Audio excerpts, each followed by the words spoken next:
हाँ अर्पिता, नमस्ते। नमस्ते आंटी। नमस्ते सब योगियों को। हम लोग अष्टावक्र गीता पढ़ रहे हैं। अष्टावक्र गीता में 11वां प्रकरण सूत्र चौथा। 11वां प्रकरण सूत्र चौथा अष्टावक्र जी बोल रहे हैं। अष्टावक्र उवाच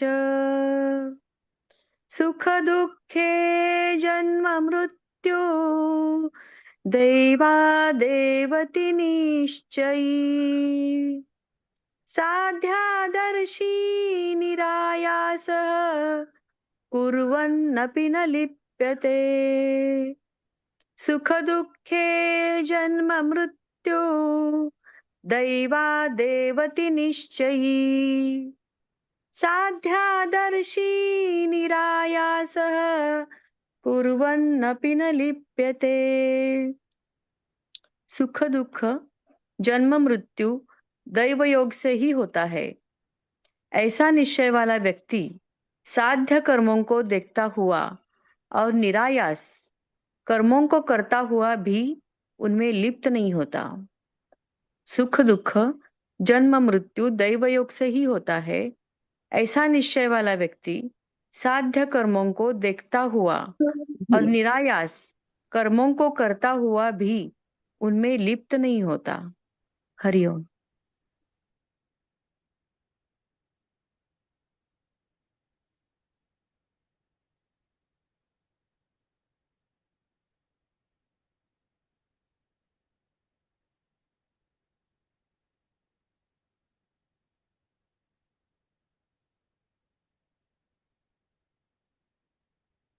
देव देवताओं की कृपा से हमें सुख दुख और जन्म मृत्यु मिलते हैं। ये सबसे बड़ा स्थिरता है। जो ऐसे सोचते हैं वो इस संसार में शांत रहते।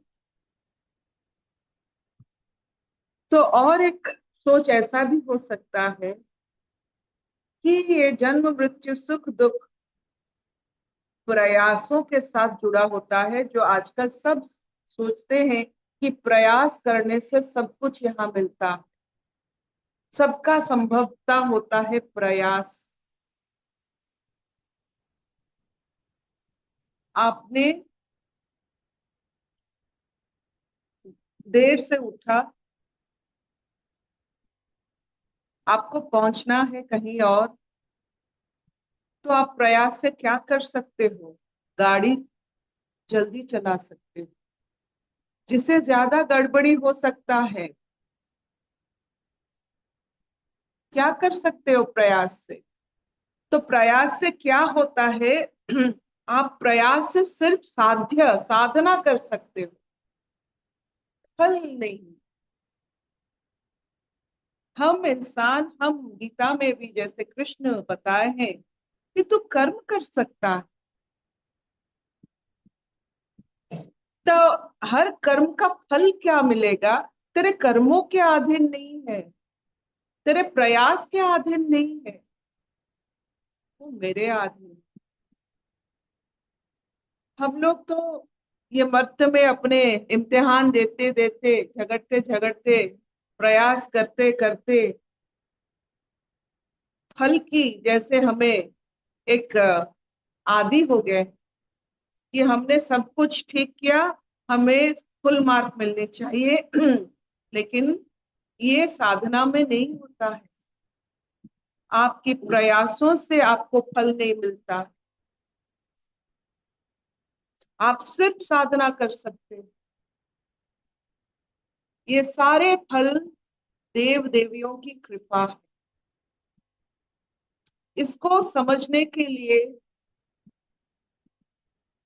आप देख सकते हैं कि जब अमेरिका में वो जो ट्विन टावर गिरा, तो उसमें कौन बचे? जिसके घर में उनके शर्ट पर चाय गिरा था वो बच गए। चाय गिराना क्या प्रयास था? आपके प्रयास के कारण आप बच गए। चाय क्यों गिरा? आप तो हर दिन चाय पीते। चाय जो गिराया अपने शर्ट में, वो देर किए पहुंचने में तो बच गए। तो चाय गिराना देव देवियों का कृपा था कि आपका प्रयास था, आपने प्रयास करके अपने ऊपर चाय गिरा दिया, इसीलिए आपने प्रयास करके देर पर पहुंचे, इसीलिए आपने प्रयास करके जीवित हो गए। नहीं होता है।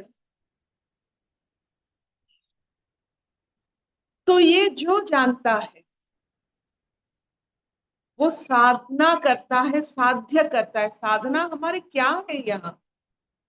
अपने स्वरूप को जानना ही सिर्फ और सिर्फ साधना हो सकता है, ये प्रयास नहीं हो सकता है।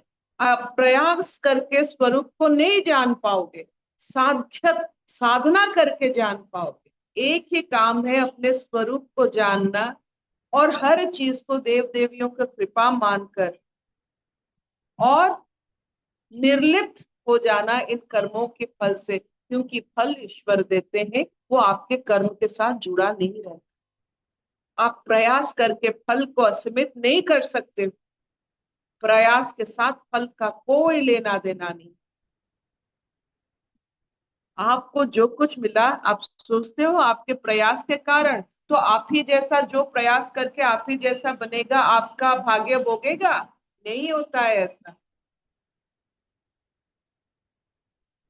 तो एक कहानी यहाँ बनता है। एक बहुत ही भक्त किस्म के आदमी हर दिन ईश्वर को एक नारियल चढ़ाता था, थोड़ा बहुत घृत की दीप जलाते थे। तो एक दिन क्या हुआ, रास्ते में जाते जाते उसको एक बड़ा सा सोने का थैली मिल गया और वो धनिक हो गया। तो एक साधारण सा लोग आदमी जब धनिक हो जाता है, वो चक्षुशील हो जाती है। तो वो जो जिसने ये देखकर बहुत अपने आप को संभाल नहीं पाया, वो जाके पूछा कि तुमने ऐसा कैसे क्या कर दिया कि इतने धन मिल गए? ना, मैंने सिर्फ एक नारियल और थोड़ा बहुत घी का दीप जलाया और रास्ते में ये मिला। तो वो घी का दीप जलाना, वो नारियल ईश्वर को समर्पित करना, क्या वो प्रयास था? क्या साधना थी? तो ये क्या किया, ये प्रयास किया बिना साधना के। जीवन बीत गया लेकिन रास्ते में सोना नहीं।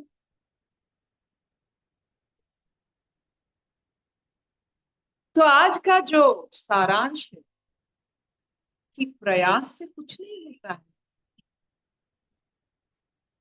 आप साधना करो, अपने स्वरूप को अनुभव से आपको जो भी मिलता है आप देखोगे, आपका कोई उसमें रंजिश नहीं होगा, आपका मन में कोई ग्लानि नहीं होगा। आप आराम से कोई भी फल मिलता है आपको, चाहे सुख हो चाहे दुख हो, आप निर्विकार मानस पट से उसे आप ग्रहण कर सकते हो।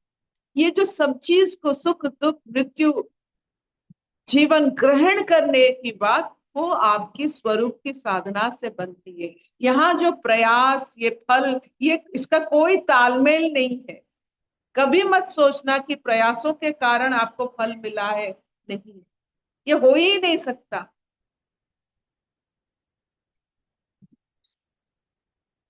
क्या इतना चलेगा? हाँ मामा। Will this do? हाँ अर्पिता। एक क्वेश्चन आ रहा है, बोलो। प्रयास और साधना ये दोनों का थोड़ा सा और डिफरेंस। कोई डिफरेंस नहीं है। देव देवी की कृपा आपकी साधना है, जिसमें आप कृपा पात्र बन जाते हो, सबकी आशीर्वाद आप खींच लेते हो, वो सब साधना।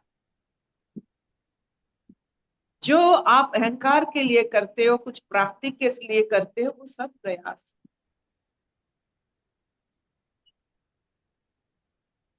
जिस कर्म में आप, अगर आप देखिए, ये साधारण सा हमारे घर में ये होता है कि आप जब साधना करते हो, सब आपके ओर खींचे चले आते हैं।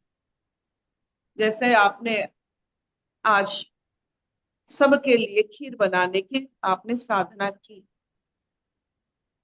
आप देखोगे घर का मंगलमय स्थिति कैसे बन जाता कि माँ खीर बना रही है, मेरी पत्नी खीर बनाए सबके लिए, आज इतने लोग खाएंगे, सबके लिए खीर बन रही है। ये एक साधना है। जब आपका मंगलमय कामना, ईश्वर की आशीर्वाद कण कण में फैल जाता है, ये आपकी साधना है। अगर आपके अहंकार के लिए आप खीर बनाओगे, बस मैं, मेरे पति और बच्चे खाएंगे और हम किसी को नहीं देंगे, ये आपका प्रयास।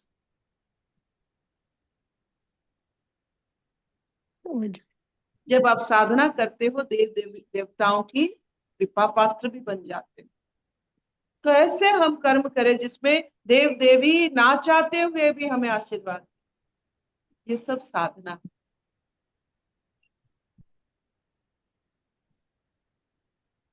अशतो मां सद्गमय, तमसो मां ज्योतिर्गमय, मृत्युर्मां अमृतंगमय।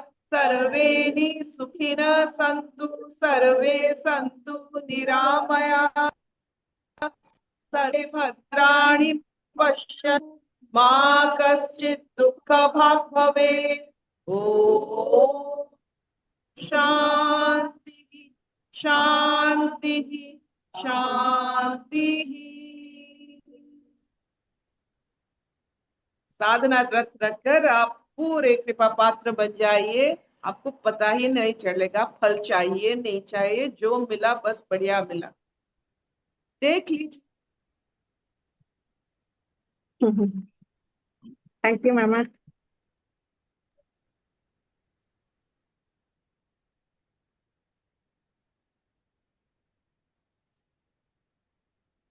प्रभा जी, आप हमेशा कहते थे कोई भी बात होती है ना, हम कहते हैं कोशिश करेंगे, तो आप कहते हैं कोशिश नहीं कर सकते, तुम भूल जाओ कोशिश। अब प्रयास और कोशिश बात तो एक ही है, दोनों वर्ड, पर ऐसे क्लियर कर दिया ना कि अगर तुम प्रयास करते हो तो तुम वो अहंकार में कर रहे हो। और जो साधना वाली बात भी बड़ी अच्छी लगी।